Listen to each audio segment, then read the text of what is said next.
Parë që mund të bësh janë dy opsione. Një opsion është të ecësh vetëm në këtë rrugë dhe ndoshta do të ecësh shpejt, por nuk do shkosh shumë larg. Opsioni i dytë është të ecësh nëpërmjet komunitetit, nëpërmjet nares, të cilët të udhëheqin në të gjitha hapat. Hapi i parë që ne do thoshim është patjetër duhet të ndjekësh trajnimin e detyruar për ndërmjetës pasurie pa luajshme. Pra në bazë të ligjit është i detyruar. Pra kushdo që do të hyjë në profesion, para se të marrë licencën, kryen një trajnim i cili është 6 vjetor, kushton 30.000 lekë të reja sipas tarifës zyrtare shtetërore. NARE ofron si mundësi nëpërmjet Universitetit Evropian Tiranës. Pra aty kemi partneritetin.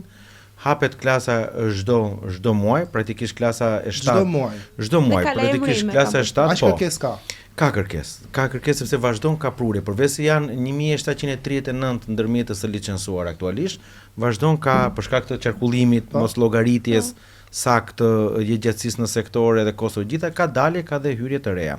Kështu që ndjek programin e detyruar trajnimit 6 vjetor që shtrihet mesatarisht në 12 pasdite, sepse është versioni 4 orar.